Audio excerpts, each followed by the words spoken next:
Berikutnya adalah sambutan, arahan, dan sekaligus membuka webinar oleh PLH Dirjen Politik dan Pemerintahan Umum yang diwakili oleh Direktur Bina Ideologi, Karakter, dan Wawasan Kebangsaan, Bapak Dr. Andes Derajat Wisnu Setiawan, MM. Kami persilahkan.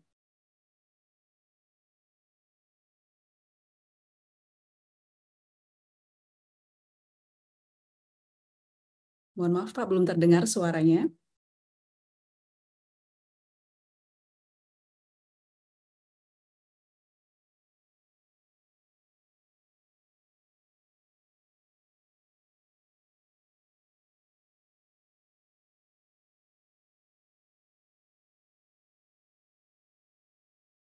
Izin, Bapak Ibu sekalian sudah terdengar? Sudah terdengar, silakan Pak. Bapak Ibu sekalian, izinkan kami membacakan sambutan Bapak PLH, Direktur Jenderal Politik dan Pemerintahan Umum, dan sekaligus membuka webinar kita pada pagi hari ini.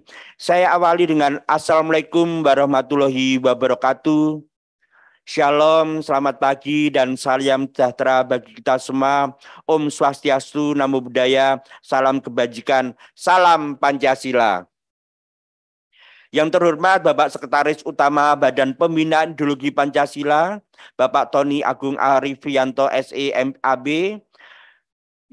Yang kami hormati Bapak Direktur Guru Pendidikan Dasar, Dirjen Guru dan Tenaga Kependidikan Kemendikbudristek, Bapak Dr. Andes Rahmadi Widiharto MA. Yang terhormat Ibu PLT Direktur Politik dan Komunikasi Bappenas, Ibu Nuzula Anggraini SSTP MPS MRUP. Yang kami hormati Bapak Motivator dan Founder Motivasi Indonesia, Bapak Dr. Insinyur Hamdi Gusman Zakaria MM.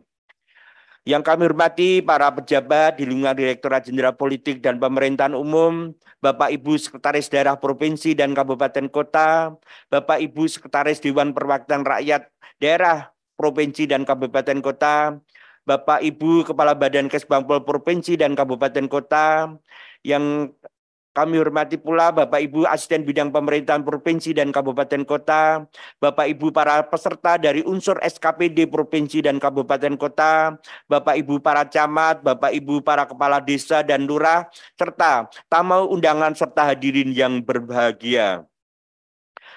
Mengawali sambutan ini, marilah kita panjatkan puji dan syukur kehadirat Tuhan Yang Maha Kuasa yang senantiasa melimpahkan rahmat dan karunia-Nya kepada kita semua, sehingga pada pagi hari ini, pada hari yang berbahagia ini, kita masih dapat bersilaturahmi dan berkumpul bersama untuk mengikuti kegiatan webinar fasilitasi, revitalisasi, dan aktualisasi nilai-nilai Pancasila dalam menjaga persatuan dan kesatuan NKRI bagi aparatur, yang mengambil tema pembahasan isu strategis dalam rangka penguatan pembinaan ideologi Pancasila bagi aparatur.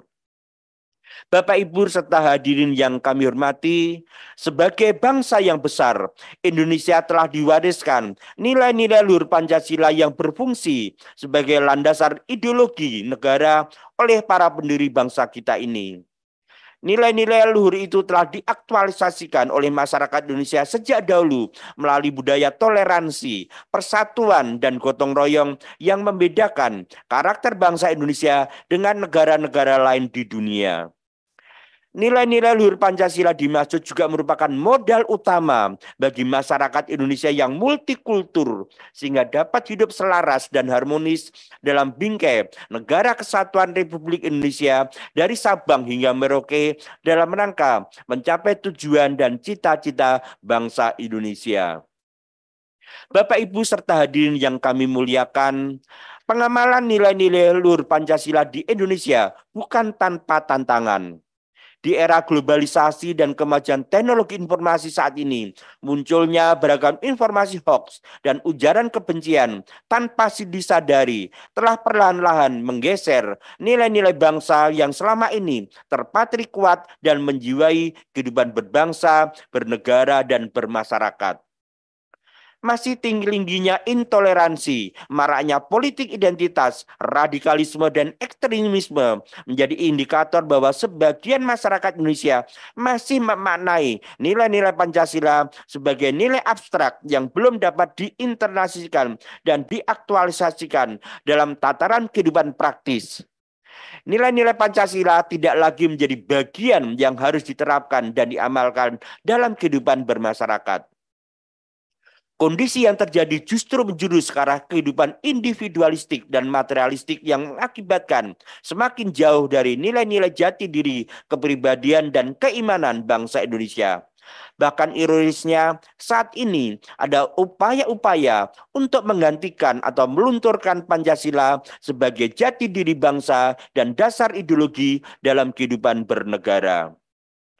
Bapak, Ibu, serta hadirin yang berbahagia, merosotnya pengamalan nilai-nilai Pancasila tidak hanya di kalangan masyarakat, tetapi juga di kalangan aparatur sipil negara atau ASN. Peran aparatur sebagai ujung tombak dalam penyelenggaraan negara menjadi penting dalam menghidupkan kembali nilai-nilai Pancasila dalam kehidupan sehari-hari maupun dalam pekerjaan sebagai abdi negara. Tetapi disayangkan bahwa fakta menunjukkan tidak sedikit aparatur pemerintah yang justru menjadi bagian ketidakpatuhannya dalam menjalankan dan mempedomani Pancasila sebagai dasar dalam penyelenggaraan negara. Data yang bersumber dari hasil survei menunjukkan sebanyak 19,4% ASN tidak setuju dengan Pancasila. Dengan demikian, dari 4,2 juta ASN, terdapat 814.000 ASN yang terpapar ideologi selain Pancasila. Dapat dibayangkan, aparatur negara sebagai penyelenggara negara seyogyaknya menjadi contoh dan panutan masyarakat dalam mengamalkan Pancasila dalam kehidupan bermasyarakat, berbangsa, dan bernegara, bukan sebaliknya melakukan hal-hal yang bertentangan dengan Pancasila. Selain dampak dan fenomena ideologi transnasional tersebut, internalisasi dan aktualisasi nilai-nilai luhur Pancasila pada aparatur masih mendapat berbagai tantangan. Kurangnya pemahaman Pancasila secara substantif sehingga mempengaruhi pola pikir, sikap, dan perilaku aparatur negara yang kurang mencerminkan karakter kebangsaan yang sesuai dengan nilai-nilai Pancasila. Banyaknya aparatur yang berurusan dengan masalah hukum akibat tidak menjalankan profesi secara profesional, integritas, netral, dan bebas dari intervensi politik, menggunakan kekuasaan untuk melakukan praktek korupsi, kolusi, dan nepotisme, sikap intoleransi, gaya hidup hedonis, dan masih banyak penerapan praktek perilaku aparatur yang tidak sesuai dengan nilai-nilai Pancasila. Berbagai persoalan terkait kondisi penyelenggaraan pelayanan publik yang masih bermasalah dan kualitas kebijakan publik yang seringkali tidak memenuhi rasa keadilan dan harapan masyarakat mencerminkan masih lemahnya internalisasi dan aktualisasi nilai-nilai Pancasila pada aparatur. Bapak, Ibu, serta hadirin yang kami hormati, pada hakikatnya birokrasi merupakan unsur penting dalam pembangunan nasional. Kemajuan bangsa ini membutuhkan dukungan penyelenggaraan pemerintahan yang profesional dan berkualitas. Dengan demikian, aparatur sipil negara merupakan garda terdepan dalam menjalankan roda pemerintahan guna mewujudkan cita-cita Indonesia sesuai dengan amanat pembukaan Undang-Undang Dasar 1945. Penguatan pembinaan ideologi Pancasila bagi aparatur perlu diambil sebagai langkah prioritas melalui berbagai cara dan platform demi tersampaikannya nilai-nilai Pancasila dalam rangka mewujudkan aparatur sipil negara sebagai mesin utama birokrasi yang profesional, netral, dan bebas dari intervensi politik, bersih dari praktek KKN, mampu menyelenggarakan pelayanan publik yang berkualitas, dan mampu menjalankan peran sebagai perekat persatuan dan kesatuan bangsa berdasarkan Pancasila dan Undang-Undang Dasar 1945. Oleh karena itu, Menteri Dalam Negeri Republik Indonesia telah menetapkan Peraturan Menteri Dalam Negeri Nomor 29 Tahun 2011 tentang pedoman pemerintahan daerah dalam rangka revitalisasi dan aktualisasi nilai-nilai Pancasila. Peraturan ini bermakna strategis dan merupakan kerangka acuan dalam melakukan pembinaan ideologi dan karakter kebangsaan. Bapak, Ibu, serta hadirin yang berbahagia, Kegiatan kita pada hari ini adalah salah satu wujud keseriusan pemerintah dalam melakukan penguatan pembinaan ideologi Pancasila bagi aparatur, sehingga Pancasila dapat lebih dipahami sebagai sebuah sistem nilai kebaikan universal yang bisa diterapkan dalam konteks apapun, terutama diimplementasikan dalam menjalankan tugas dan tanggung jawab sebagai penyelenggara negara. Karena itu saya mengharapkan dialog pada hari ini dapat menghasilkan kesamaan pandangan, sinergi program antara pemerintah pusat dan daerah, serta komunikasi dan koordinasi yang baik agar tercipta pola relasi yang saling memperkuat pemerintah. Demikianlah beberapa hal yang dapat kami sampaikan pada acara ini, dan dengan mengucapkan Bismillahirrahmanirrahim, kegiatan webinar fasilitasi, revitalisasi, dan aktualisasi nilai-nilai Pancasila dalam menjaga persatuan dan kesatuan NKRI bagi aparatur dengan tema pembahasan isu strategis dalam rangka penguatan pembinaan ideologi Pancasila bagi aparatur dengan resmi saya nyatakan dibuka. Semoga Tuhan Yang Maha Kuasa selalu memberikan kemudahan dan perlindungan kepada kita semua dalam rangka pengabdian kita kepada bangsa dan negara Indonesia tercinta. Sekian dan terima kasih. Wassalamualaikum warahmatullahi wabarakatuh. Salam, Om Santi, Santi Om, Namo Buddhaya, salam kebajikan, salam Pancasila. PLH Direktur Jenderal Politik dan Pemerintahan Umum tertanda Togab Simangunsong. Langsung saja untuk mempersingkat waktu, karena ini saya lihat sudah banyak sekali antusiasme peserta yang ingin bertanya. Kita ke narasumber terakhir kita ada Bapak Dr. Insinyur Hamri Gusman Zakaria MM selaku motivator dan Ketua Yayasan Pendidikan Laboratorium Pancasila, dengan materinya yakni optimalisasi penerapan nilai-nilai Pancasila pada aparatur pemerintah daerah melalui percepatan inovasi pelayanan publik. Selamat pagi menjelang siang Pak Hamri.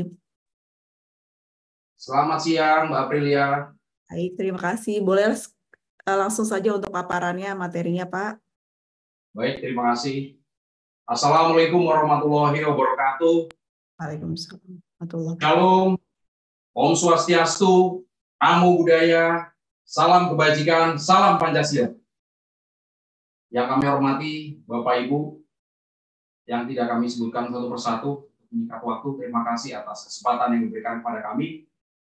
Mohon izin, kami Hamri Gusman selaku narasumber di Lemhanas dan juga Ketua Yayasan Pendidikan Laboratorium Pancasila akan memaparkan materi mengenai pentingnya optimalisasi penerapan nilai-nilai Pancasila pada aparatur pemerintah daerah melalui percepatan inovasi pelayanan publik. Jadi kami ini adalah anaknya BPIP karena kami sendiri adalah alumni BPIP PIP dari tahun 2019 dan juga mengajar di Lemhanas sejak tahun 2017, sehingga seluruh kebijakan di Lemhanas dan BPIP kami mencoba dimanapun berada untuk selalu menyuarakan dalam bentuk-bentuk inovasi yang bisa mengoptimalkan nilai-nilai Pancasila. Baik Bapak Ibu, tadi kita sudah sangat dalam mendapat paparan dari Bapak Sestama BPIP mengenai nilai-nilai Pancasila yang saat ini akan segera didiklatkan ke seluruh Indonesia, dan kita harus bersyukur karena hanya Indonesia satu-satunya negara dengan multi etnis, multi suku, multi agama yang hari ini masih bisa bertahan, dan hanya Indonesia yang bisa memberikan persamaan hak dan kedudukan. Kita ambil contoh Bapak Ibu. Amerika Serikat, negara adidaya, markas PBB itu adanya di New York. Tapi apa yang terjadi pada saat Presiden Donald Trump tahun 2017 dilantik? Apa yang dia katakan? Hei parlemen, beri saya anggaran 5 miliar US dollar dan saya akan membangun tembok mengelilingi Amerika sehingga tidak ada imigran lain masuk ke dalam Amerika, terutama Muslim. Inilah salah satu pemimpin negara adidaya yang Islamofobia, yang tidak bisa menerima perbedaan. Karena Amerika lahir dengan cara mengusir bangsa atau kaum India. Sementara Indonesia lahir dengan cara mengusir penjajah. Sehingga di Amerika berlaku ideologi liberal, yang berkuasa lah, yang punya uang lah, yang kuat. Bahkan Bapak Ibu, terhadap warga negaranya sendiri, Amerika tidak bisa memberikan kesetaraan. Terbukti pada saat pandemi COVID 2020 sampai 2022, terjadi 400 kasus kebencian rasial yang dicatat oleh manajemen yang melakukan survei di Amerika. Bahkan seorang warga negara Amerika, Afro-Amerika, yang kebetulan beragama Muslim, petinju kelas berat sejati, saya yakin Bapak Ibu tahu, menolak saat diminta untuk wajib militer melawan Vietnam. Apa katanya? Musuh saya bukan Vietnam, musuh saya bukan Cina, musuh saya bukan Jepang. Musuh saya adalah kau, pemerintah Amerika, karena kau tidak memberikanku kesetaraan. Kau tidak ada pada saat aku membutuhkan bantuan, dan kau tidak mengizinkan aku beribadah sesuai dengan agamaku. Kalaupun aku akan mati melawanmu, pemerintah Amerika. Itu warga negara Amerika, juara dunia tinju kelas berat sejati. Bapak Ibu pasti tahu siapa? Betul sekali, Muhammad Ali. Kita saksikan video ini. I'm saying you talking about me about some draft. I'm not going to help nobody get something my Negroes don't have. If I'm going to die, I'll die now, right here fighting you. If I'm going to die, you my enemy. My enemy is the white people, not Vietnams or Chinese or Japanese. You my opposer when I want freedom. You my opposer when I want justice. You my opposer when I want equality. You won't even stand up for me in America for my religious beliefs, and you want me to go somewhere and fight, but you won't even stand up for me here at home. Tadi Bapak Ibu, negara yang hebat, negara adidaya belum tentu bisa menjamin kebinekaan bangsanya. Ya, kita lanjut paparannya. Ya, sebelumnya kita lihat apakah negara dengan mayoritas Islam dan memakai hukum Islam, karena mayoritas penduduknya dan bisa dibilang semua penduduknya beragama Islam. Dia pakai hukum Islam, terus bisa rukun damai. Bisa tidak ada pertikaian. Mari kita lihat Arab Saudi dan Yaman, yang notabene hampir 100% penduduknya sama-sama Muslim, agamanya sama, kitabnya sama, tapi berbeda aliran. Arab Saudi Sunni, Yaman Syiah. Mereka hari ini saling bertempur karena kurang lebih 21 juta warga sipil butuh bantuan. Berbeda khilafiyah, berbeda pemahaman. Mereka hari ini saling bertempur antara Arab Saudi dengan Yaman. Lalu bagaimana negara dengan mayoritas Kristen di Eropa? Apakah sesama Kristen bisa hidup damai? Kita lihat konflik di Irlandia Utara. Yang mana Irlandia Utara dan juga Inggris Raya, sejak abad 18 kita kenal namanya konflik The Troubles antara Protestan dengan Katolik. Irlandia Utara ingin memisahkan diri dari Inggris Raya, tapi tidak disetujui. Hingga akhirnya sampai hari ini 3.500 warga kedua penduduk meninggal karena perbedaan keyakinan dan ideologi mereka tidak mengatur untuk bisa bersama-sama. Bagaimana dengan negara yang mayoritas non-Muslim? Kita ambil contoh Buddha di Myanmar. Sekali lagi, ini bukan salah agama tertentu. Ini karena negaranya tidak memiliki ideologi yang bisa menyatukan semua perbedaan. Kita lihat Myanmar. Saya tidak usah sampaikan di sini bahwa 6.700 umat Muslim Rohingya tewas dalam waktu 1 bulan dan aparat militer melakukan genosida sehingga pemimpin Myanmar Aung San Suu Kyi mendapat protes dari PBB dan saudara-saudara di Myanmar banyak terdampar di pantai Aceh dan meminta suaka, meminta bantuan pada Indonesia. Bagaimana negara yang dengan sedikit etnis, Yugoslavia, yang digadang-gadang akan menjadi negara adidaya ketiga, ternyata hancur Bapak Ibu sepeninggalan Joseph Broz Tito karena ideologinya tidak bisa mengayomi seluruh perbedaan etnis yang ada, sehingga Yugoslavia pecah menjadi 7 negara kecil: Kroasia, Herzegovina, Bosnia, Makedonia, dan lainnya. Dan juga terjadi genosida 8.000 kaum Muslim Bosnia oleh bangsa Serbia. Lalu bagaimana dengan negara kita Bapak Ibu? Kita lanjutkan.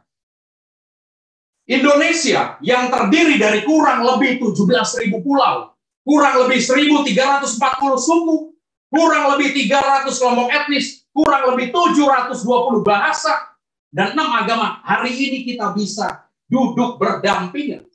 Dan hari ini kita bisa fokus bersama-sama untuk menuju pembangunan bangsa dan negara. Di Indonesia tidak lagi bicara perbedaan. Apa agamamu? Apa aliranmu? Apa kitabmu? Ya. Bahkan Bapak Ibu, untuk kita ketahui bersama bahwa pemerintahan Afghanistan ya, sejak 2013 studi banding ke DKI Jakarta ke Indonesia. Main pondok pesantren NU Muhammadiyah bergantian antara pemerintahan yang saat itu masih diduduki Amerika dan juga pemerintahan Taliban. Pada saat mereka berkunjung ke pondok pesantren NU Muhammadiyah di DKI Jakarta, mereka nangis. Loh, ini imamnya mazhab Syafi'i, mukminnya mazhab Hambali, tapi bisa sholat bareng. Di negara kami nggak bisa. Di negara kami udah saling perang. Sehingga apa kata Profesor Doktor mantan ketua NU ya, pada saat beliau sedang sholat Jumat di Masjid Raya di Baghdad, Irak. Begitu selesai sholat Jumat, beliau kaget. Karena tadinya sholat Jumat mazhab A, mazhab B, bersama-sama ibadah dengan baik, tapi 1 jam kemudian saling lempar roh, saling perang. Itulah yang terjadi Bapak Ibu. Bahwa radikalisme ini tidak mengenal agama. Dengan Pancasila, kita 6 agama bisa sama-sama beribadah dengan baik, dengan tentram. Maka tidak ada kata lain. Saya sangat mendukung apa yang ditegaskan oleh Bapak Sestama BPIP, bahwa Pancasila adalah ideologi yang paling pas untuk bangsa Indonesia dan sampai kapanpun tidak akan bisa pernah berubah. Saya minta Bapak Ibu tepuk tangan untuk Pancasila, ideologi tercinta kita. Baik, kita lanjutkan. Sebagai aparatur negara, maka sudah selayaknya kita melakukan optimalisasi penerapan nilai-nilai Pancasila. Ada 3 hal yang ingin kami gariskan di sini Bapak Ibu. Yang pertama, kita harus berkomitmen terhadap penerapan ideologi Pancasila. Yang kedua, melakukan pembinaan ideologi Pancasila secara konsisten. Dan yang ketiga, membuat inovasi pelayanan publik berbasiskan pendidikan Pancasila. Mari kita ulas secara singkat. Yang pertama, berkomitmen terhadap penerapan ideologi Pancasila. Bapak Ibu, produk hukum apapun yang Bapak Ibu keluarkan di kabupaten, kota, provinsi Bapak Ibu, hendaknya harus sejalan dan tegak lurus dengan nilai-nilai yang terkandung dalam Pancasila. Sehingga jangan sampai ada masyarakat yang dirugikan dan hanya segelintir pihak yang diuntungkan. Lalu, orientasi kebijakan daerah harus selalu mengutamakan kepentingan masyarakat. Sebagai bentuk kita mengapresiasi, mengamalkan 5 sila yang terkandung di dalamnya. Konflik-konflik yang terjadi Bapak Ibu, terlebih konflik di bidang pertanahan, bisa kita hindari seoptimal mungkin asalkan bisa diminimalisir penerapan produk undang-undang melalui suatu kajian yang melibatkan masyarakat luas. Dan yang terakhir, merancang program pembangunan yang mencakup seluruh aspek kehidupan masyarakat dengan mengacu pada sila-sila Pancasila. Pancasila ini adalah segala sumber hukum di Indonesia. Ya, sehingga apa yang kita telurkan di sini sudah jelas rujukannya, sudah jelas tujuannya. Ya, sebagai contoh, siapapun pemimpinnya, siapapun presidennya, negara kita sudah pasti akan selalu mengecam penjajahan Israel di Palestina karena tidak sesuai dengan preambul UUD 45 bahwa tujuan bangsa Indonesia yang pertama melindungi segenap bangsa Indonesia, yang kedua ya mencerdaskan kehidupan bangsa, dan yang ketiga ikut serta menjaga perdamaian dunia. Jadi ini bukan soal agama, tapi ini adalah soal ideologi yang harus kita terapkan, yang harus menjadi kebijakan politik kita, sehingga jangan sampai ada masyarakat yang dirugikan dan hanya segelintir pihak yang diuntungkan. Lalu, orientasi kebijakan daerah harus selalu mengutamakan kepentingan masyarakat. Sebagai bentuk kita mengapresiasi, mengamalkan 5 sila yang terkandung di dalamnya. Konflik-konflik yang terjadi Bapak Ibu, terlebih konflik di bidang pertanahan, bisa kita hindari seoptimal mungkin asalkan bisa diminimalisir penerapan produk undang-undang melalui suatu kajian yang melibatkan masyarakat luas. Dan yang terakhir, merancang program pembangunan yang mencakup seluruh aspek kehidupan masyarakat dengan mengacu pada sila-sila Pancasila. Pancasila ini adalah segala sumber hukum di Indonesia. Ya, sehingga apa yang kita telurkan di sini sudah jelas rujukannya, sudah jelas tujuannya. Ya, sebagai contoh, siapapun pemimpinnya, siapapun presidennya, negara kita sudah pasti akan selalu mengecam penjajahan Israel di Palestina karena tidak sesuai dengan preambul UUD 45 bahwa tujuan bangsa Indonesia yang pertama melindungi segenap bangsa Indonesia, yang kedua ya mencerdaskan kehidupan bangsa, dan yang ketiga ikut serta menjaga perdamaian dunia. Jadi ini bukan soal agama, tapi ini adalah soal ideologi yang harus kita terapkan, yang harus menjadi kebijakan politik kita. Kalau Bapak Presiden menerapkannya, maka seluruh aparatur desa pun harus tegak lurus, karena ini sudah sesuai dengan rujukan. Nah, selanjutnya Bapak Ibu, yang kedua, sebaiknya aparatur desa, kecamatan, kabupaten, kota, provinsi dapat melakukan pembinaan ideologi Pancasila secara konsisten. Kita bahagia bahwa tidak lama lagi BPIP akan melakukan diklat ke seluruh kabupaten, kota, provinsi.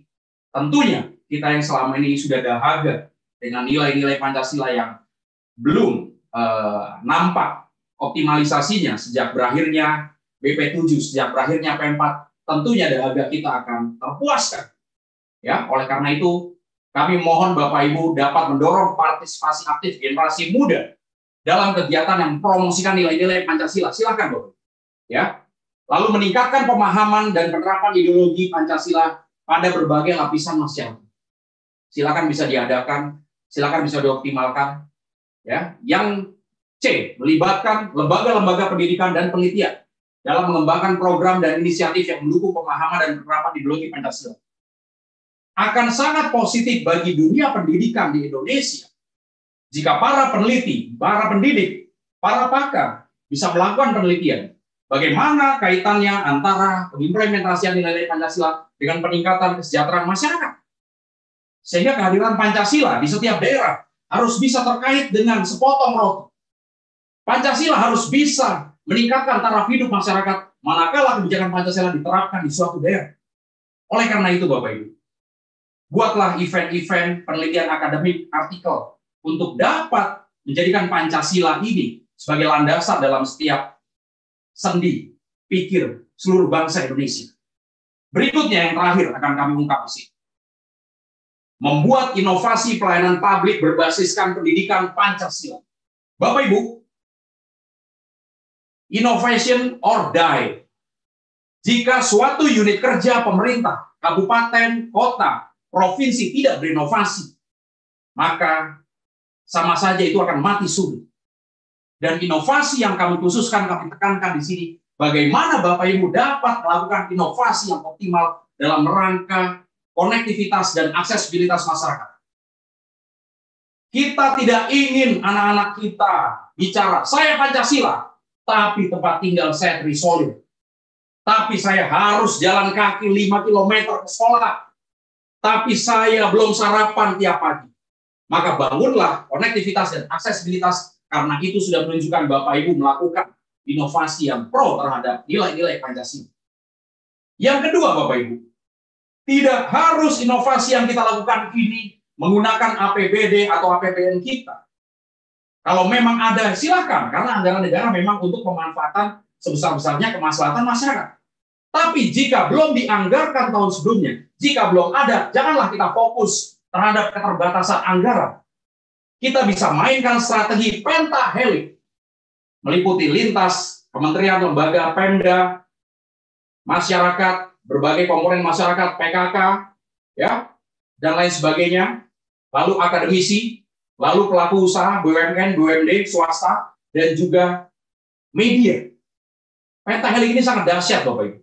Bapak Presiden sudah menginstruksikan kepada seluruh jajaran kepala daerah agar memanfaatkan berbagai sendi-sendi dalam pentahelik ini untuk ikut membangun bangsa. Sehingga kolaborasinya akan menghasilkan inovasi pelayanan publik yang berbasiskan pendidikan Pancasila. Bapak Ibu yang kami hormati, izinkanlah kami ingin memberikan contoh gambaran konkret bagaimana optimalisasi konektivitas aksesibilitas masyarakat, bagaimana contoh kolaborasi pentahelik sehingga dapat mewujudkan inovasi pelayanan publik berbasiskan nilai-nilai Pancasila. Bapak Ibu, kita ambil contoh terhadap Kabupaten Penajam Pasir Utara, Provinsi Kalimantan Timur. Ya, Bapak PJ Bupatinya Bapak Makmur Marbun, ya.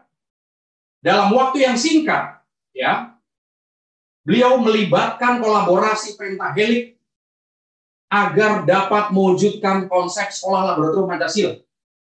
Kita sangat ngeri, tadi Bapak Sestana BPIP sudah membuka angka-angka bahwa nilai-nilai Pancasila terjadi degradasi yang luar biasa di seluruh Indonesia, termasuk di kabupaten, kota, provinsi, Bapak Ibu. Nah, atas dasar itulah, degradasi nilai-nilai Pancasila sudah pasti berbanding lurus terhadap degradasi moral. Sudah pasti di mana terjadi degradasi Pancasila akan terjadi degradasi seks bebas, intoleransi, radikalisme, bullying atau perundungan, tawuran. Sehingga Bapak Ibu memang wajib dituntut untuk memiliki inovasi pelayanan publik di bidang pendidikan Pancasila di semua lapisan, baik pendidikan formal ataupun non-formal. Oleh karena itu, PJ Bupati Penajam Pasir Utara memilih 30 sekolah SD dan SMP sebagai percontohan sekolah laboratorium Pancasila. Sehingga 30 sekolah yang disentuh diharapkan dapat menyebar luas terhadap 120 sekolah yang lain. Kita lanjutkan. Nah, Bapak Ibu, ada 6 payung hukum, bisa tolong dibesarkan, yang dapat menjadi landasan sekolah laboratorium Pancasila. Yang pertama ada keputusan Presiden tahun 2016 ya, ke atas ya. Lalu yang kedua ada Permendagri nomor 29 tahun 2019 tentang revitalisasi dan aktualisasi nilai-nilai Pancasila. Lalu ada Permendikbud nomor 23 tahun 2015 tentang penumbuhan budi pekerti. Lalu ada peraturan BPIP nomor 2 tahun 2022 dan Kemendikbudristek nomor 262 M 2022 tentang pembentukan profil pelajar Pancasila. Dan terakhir, Permendikbud nomor 46 tahun 2023. Sudah cukup bagi daerah untuk berkreativitas, menghasilkan suatu inovasi pelayanan publik agar degradasi moral nilai-nilai Pancasila tidak terjadi di wilayah kita. Ya, ini saya tampilkan, mohon izin, ada 5 permasalahan. Kebetulan kami juga sebagai narasumber turut membantu dalam optimalisasi pembuatan kajian di Penajam Pasir Utara, bahwa permasalahannya degradasi nilai-nilai Pancasila, lalu degradasi moral, dan ternyata terdapat permasalahan kebersihan lingkungan, dan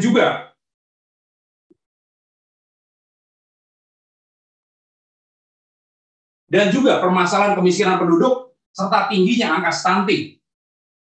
Oleh karena itu, solusinya dibentuklah sekolah laboratorium Pancasila, yang merupakan suatu model pendidikan karakter berbasiskan nilai-nilai Pancasila yang mengandung kearifan lokal dengan mengadopsi pendekatan pentahelik untuk menjadikan sekolah sebagai inkubator kemandirian tenaga pendidik, peserta didik, dan orang tua guna membentuk profil pelajar Pancasila dalam rangka mewujudkan Indonesia Emas 2045.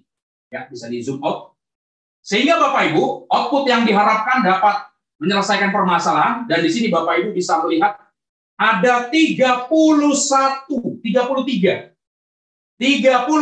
lintas sektor yang dilibatkan oleh PJ Bupati Penajam Pasir Utara, mulai dari Polres, Kodim, Kejari, Kantor Kementerian Agama, lalu lintas SKPD terkait, termasuk PKK, karena peran PKK ini sangat penting, ya, sehingga dapat membentuk 7 parameter sekolah laboratorium Pancasila, diantaranya memiliki satgas dan lain sebagainya. Dan outcome yang diharapkan sesuai dengan peraturan BPIP nomor 2 tahun 2022 tentang materi dasar pembinaan ideologi Pancasila yang akhirnya diharapkan mewujudkan Indonesia Emas 2045. Kita lanjut. Bapak Ibu, gambaran konkret ini harus saya sampaikan agar Bapak Ibu semua provinsi, kabupaten, kota dapat optimis. Bapak Ibu jangan sampai mengeluh anggaran bahwa banyak sekali instansi yang siap untuk membantu program Bapak Ibu. Yang penting Bapak Ibu sudah punya inovasi yang optimal. Bahwa sekolah laboratorium Pancasila di Penajam Pasir Utara terdiri dari 5 langkah. Yang pertama pembuatan kajian, lalu yang kedua workshop substansi, dan di sini dari BPIP dan Kemendikbud penuh terlibat ya dalam proses yang kami sebutkan. Lalu TOT dan sosialisasi SLP kemarin sudah Bapak Ibu di soft launching, lalu penguatan program SLP secara daring, dan akhirnya monitoring dan evaluasi. Sehingga diharapkan dalam 6 bulan saja sudah bisa mendapatkan hasil dan perbedaan yang diinginkan. Ini yang kami maksudkan, penerapan nilai-nilai Pancasila harus bisa terukur dan dikaitkan dengan sepotong roti. Kita tidak ingin di Indonesia masih ada anak-anak kita yang sekolah belum sarapan. Nanti anak-anak ini Bapak Ibu diajarkan bagaimana budidaya cacing tanah, budidaya maggot, karena itu adalah bagian dari mengurai sampah. Lalu diajarkan berwirausaha, diajarkan salam santun, 6S, senyum salam sapa. Dan untuk lebih jelasnya, kita saksikan video berikut ini.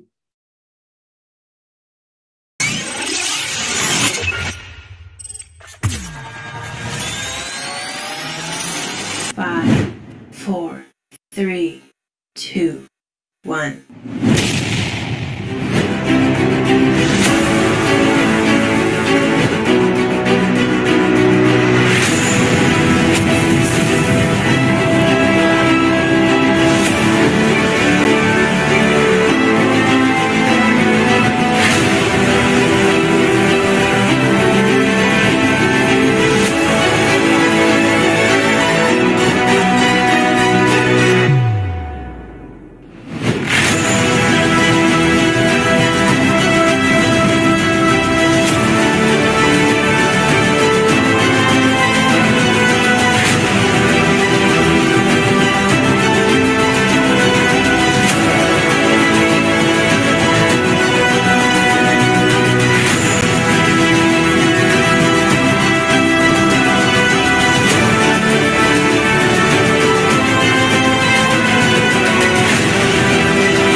Baik Bapak Ibu, ya itu tanggal 5 kemarin Pemkab Penajam Pasir Utara baru saja soft launching, dan ini merupakan penuntas dahaga di Kabupaten Penajam Pasir Utara.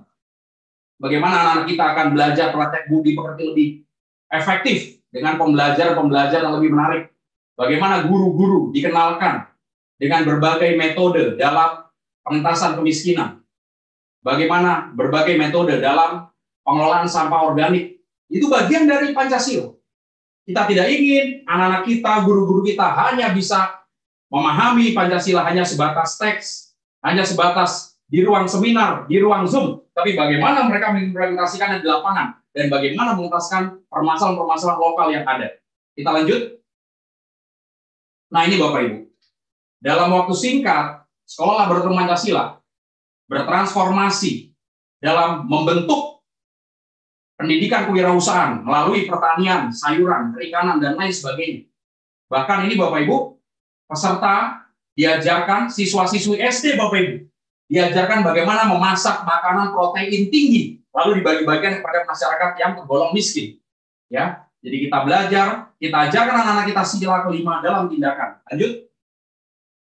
Nah, kemudian Bapak Ibu, 30 sekolah laboratorium Pancasila ini kami bantu penilaiannya, Pemkab PPU, bagaimana harus bersih, tidak boleh ada sampah. Bagaimana sampah harus didaur ulang, karena ini bagian dari sila pertama, di mana kebersihan itu adalah sebagian dari iman, dan itu adalah wujud implementasi dari ketuhanan yang Maha Esa. Lanjut. Nah ini Bapak Ibu, setelah lintas sektor 31, ya, SKPD, Kementerian Lembaga, bahkan Pertamina ini membantu Bapak Ibu. Bank, Kaltim-Tara juga membantu. Jadi di sini kita sama-sama buktikan bahwa dengan keterbatasan anggaran, tapi hati kita yang tidak terbatas, kreativitas kita yang tidak boleh terbatas, itu bisa terwujud. Dan ini Bapak Ibu, di Provinsi DKI Jakarta juga tengah diuji coba dari tahun 2023, dan dalam waktu dekat ini akan di-launching juga oleh PJ Gubernur Provinsi DKI Jakarta. Dan ini melibatkan kekuatan PKK, karena PKK DKI Jakarta dengan penduduk 10 juta ini sangat dahsyat, ya. Jadi ibu-ibu PKK ini nanti juga menjadi tulang punggung dalam optimalisasi sekolah laboratorium Pancasila dimanapun. Itulah dahsyatnya pentahelik yang bisa jadi Bapak Ibu terapkan. Oke, lanjut. Nah, akhirnya Bapak Ibu, sebagai penutup, kami ulang lagi, review lagi bagaimana optimalisasi penerapan nilai-nilai Pancasila pada aparatur pemerintah daerah, yaitu berkomitmen terhadap ideologi Pancasila. Sudah tertutup ruang diskusi dan juga ruang bantah-membantah mengenai ideologi apa yang terbaik untuk Indonesia. Tolong ajarkan anak-anak kita sejarah, bahwa jika tidak ada Pancasila, hari ini bisa jadi Indonesia belum merdeka, dan kita masih perang saudara. Yang kedua, lakukanlah pembinaan ideologi Pancasila secara konsisten. Tentu saja pengampu Pancasila adalah BPIP yang bisa memberikan arahan kepada kita semua. Dan yang ketiga, membuat inovasi pelayanan publik berbasiskan pendidikan Pancasila. Pada saat Pemkab, Pemkot, Pemprov, Bapak Ibu tidak atau belum memiliki inovasi pelayanan publik yang berbasiskan Pancasila, jangan salahkan kalau degradasi nilai-nilai Pancasila kian merajalela. Dan jangan salahkan generasi Z jika degradasi moral mereka semakin rusak. Kita sebagai pemerintah hadir untuk melayani berbagai lapisan masyarakat. Dan menu atau produk layanan utama kita yang nomor satu adalah soal ideologi Pancasila yang harus menyebar luas ke seluruh sendi masyarakat kita. Terima kasih Bapak Ibu. Kami ucapkan terima kasih atas perhatian dan antusiasme Bapak Ibu. Mohon maaf atas kurangannya. Wassalamualaikum warahmatullahi wabarakatuh. Shalom. Om Santi Santi Santi Om. Namo Buddhaya, salam kebajikan, salam Pancasila. Salam Pancasila. Waalaikumsalam warahmatullahi wabarakatuh. Terima kasih Bapak Hamri Gusman atas paparannya yang luar biasa, semangat sekali ya. Meskipun terakhir ini bisa memantik para peserta yang jumlahnya udah lebih dari 1.000 ini untuk memberikan pertanyaan langsung kepada Bapak Ibu narasumber sekalian. Saya undang seluruh narasumber untuk kembali ke forum. Kita akan memilih pertanyaan yang ada di kolom chat. Ini saya sudah lihat ada beberapa pertanyaan atau tanggapan begitu yang masuk dari Purnama Diskominfo Kabupaten Bogor. Ini ditunjukkan kepada Pak Rahmadi. Beliau mengatakan sangat setuju dengan pembekalan penguatan Pancasila bagi anak muda khususnya mulai dari SD, SMP, SMA, bila perlu sampai mahasiswa juga. Karena mental sangat perlu dibekali untuk lebih hormat baik kepada orang tua maupun orang yang lebih tua karena dari situ dapat tumbuh rasa hormat. Sehingga untuk hal-hal yang anarkis semakin terkikis dengan nilai-nilai Pancasila yang dimiliki. Terima kasih dari Bapak Purnama. Selanjutnya ada dari Bapak Anwar Marpaung, ini bertanya kepada BPIP, apakah semua anak bangsa sudah sadar dan mengupayakan dengan serius untuk menjaga persatuan Indonesia? Ataukah malah sebaliknya kepentingan sesaat dan kadang sesat, menjadikan keterbelahan yang semakin menganga? Ini pertanyaan dari Bapak Anwar Marpaung. Satu lagi, pertanyaan saya pilih dari yang raise hand. Silakan Pak Hari, boleh diaktifkan kameranya.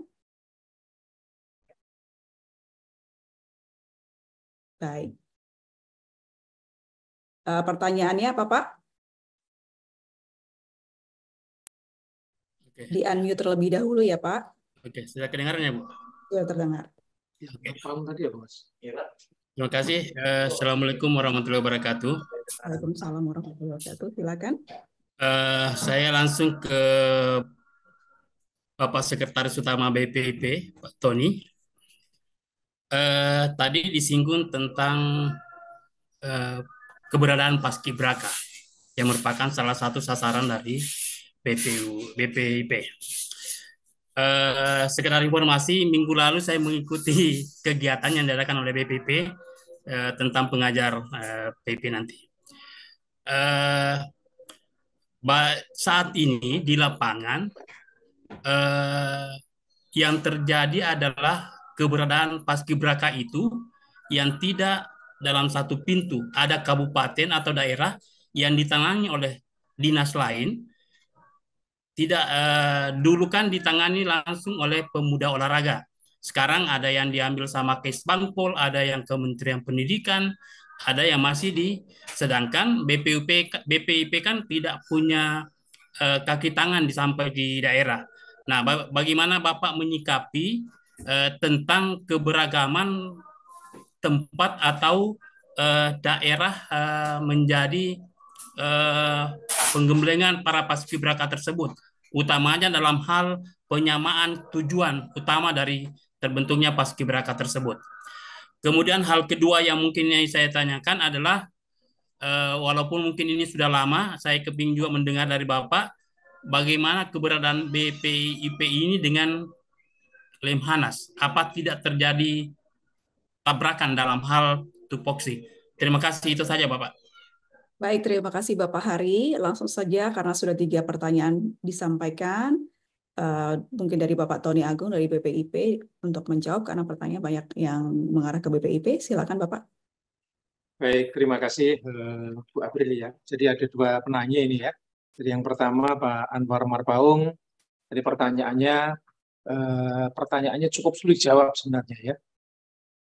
Karena apakah anak bangsa sudah sadar tentang menjaga persatuan gitu ya. Jadi pertanyaan itu memang pertanyaan yang harus kembali dilakukan berdasarkan hasil-hasil survei tentunya gitu ya. Sehingga tidak bisa sepihak kemudian kami di BPIP menyatakan oke, semua anak muda betul-betul sudah menjaga persatuan karena harus berbasis data tentunya ya, berbasis data yang akurat. Karena tentunya yang kami amati di lapangan memang alhamdulillah jadi roadshow yang dilakukan oleh kami di BPIP masuk ke Goes to School gitu ya, baik itu di kampus kemudian di SMA dalam rangka melakukan sosialisasi Pancasila, animo kemudian tanggapan dari anak-anak muda kita sangat luar biasa. Artinya mereka memang menjunjung tinggi betul persatuan itu. Oleh sebab itu, sudah sewajarnya dan selayaknya di setiap kesempatan kami BPIP selalu menyampaikan apa pentingnya Pancasila yang dimulai dari sejarah dulu. Karena kunci utama, Jasmira itu dimulai dari sejarah. Kalau kita tidak paham tentang nilai sejarah tentang ideologi Pancasila, tentunya niscaya semangat persatuan itu bisa kita wujudkan. Tanpa kita tahu makna dari Pancasila, yang tadi saya sangat luar biasa mengapresiasi Bapak Dr. Hamdi Gusman, ini luar biasa sekali, kami sangat appreciate sekali, karena memang kembali lagi BPIP ini butuh kolaborasi, BPIP butuh sinergi dari seluruh komponen bangsa tentunya. Oleh sebab itu saya meyakini betul bahwa anak-anak bangsa kita tentunya akan tetap menjaga persatuan. Tapi yang saya awali tadi di depan, bahwa apa yang menjadi prioritas utama bagi BPIP di awal adalah bagaimana mengembalikan jati diri dan karakter anak didik kita yang dimulai dari dunia pendidikan. Itu kunci utama. Karena lost generation 2 dekade, 20 tahun lebih terjadi tafsir bebas tentang Pancasila. Oleh sebab itu kemudian kami bekerja sama dengan Kemendikbudristek, kebetulan ada Pak Rahmadi Widiarto ini, terus kita bekerja sama dan memastikan betul bahwa pendidikan Pancasila yang sudah mengarah ke pendidikan, bukan lagi pelajaran. Itu bedanya antara pelajaran dengan pendidikan. Jadi kita berharap bahwa Pancasila, pendidikan Pancasila betul-betul menjadi sebuah pendidikan. Sehingga akan membentuk satu karakter jati diri bangsa, tidak hanya pengetahuan saja, tapi dari sikap menumbuh kembangkan, menjaga nilai-nilai Pancasila, yang kemudian kita implementasikan dalam perilaku keseharian dari anak-anak didik kita, dengan pola, metodologi, dan strategi yang kita bangun di pendidikan Pancasila, itulah kita berharap betul bahwa anak-anak didik kita ke depan tetap akan mengamalkan nilai-nilai Pancasila. Sehingga tujuan pendidikan yang sebenarnya adalah membangun jati diri dan karakter bangsa itu akan terwujud. Karena selama ini menjadi otokritik bagi kita bahwa pendidikan kita masih sebatas transfer knowledge saja, kognitif saja. Bicara Pancasila yang tadi saya sampaikan ke depan adalah bicara tentang living ideologi. Ada 3 syarat living ideologi. Yang pertama, diyakini kebenarannya betul tadi yang disampaikan oleh Pak Hamdi Gusman tadi. Ideologi Pancasila adalah satu-satunya ideologi yang cocok bagi bangsa Indonesia. Kalau kita bicara tentang khilafah, kita bicara tentang yang lain-lainnya, misalnya ideologi yang lain, kita bicara tentang ideologi komunisme. Kita punya ketuhanan yang Maha Esa, komunisme tidak. Ideologi khilafah, kita punya persatuan Indonesia. Mereka malah mencoba menyatukan sesuatu yang tidak pas sebenarnya. Nah, ini bangunan-bangunan ideologi yang perlu kita sampaikan. Values, nilai, kita sampaikan pada anak didik kita.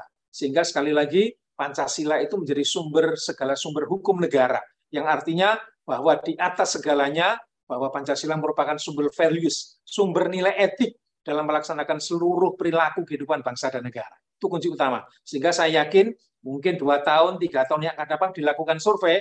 Saya yakin survei institut yang dilakukan oleh Setara Institut yang menyatakan 83,3% bahwa Pancasila adalah ideologi yang bisa dirubah. Saya rasa itu nanti akan berubah nanti. Karena memang ini yang akan kita lakukan di pertama kali. Jadi pendidikan Pancasila harus kita lakukan, kita hidupkan kembali untuk membangun jati diri anak-anak didik kita dengan metodologi, strategi yang memang mengarah kepada apa? Mengarah pada tindakan dan perilaku. Sehingga nilai-nilai Pancasila betul-betul bisa diterapkan dalam kehidupan sehari-hari. Itu yang pertama. Kalau persatuan, saya yakin anak-anak kita pasti masih menjaga nilai persatuan itu. Yang kedua, yang dari Pak Hari tadi sekaligus saya jawab bahwa memang pada saat-saat awal proses transisi pemindahan dari Kemenpora kepada BPIP memang di daerah mengalami satu kendala terkait dengan pengelolaan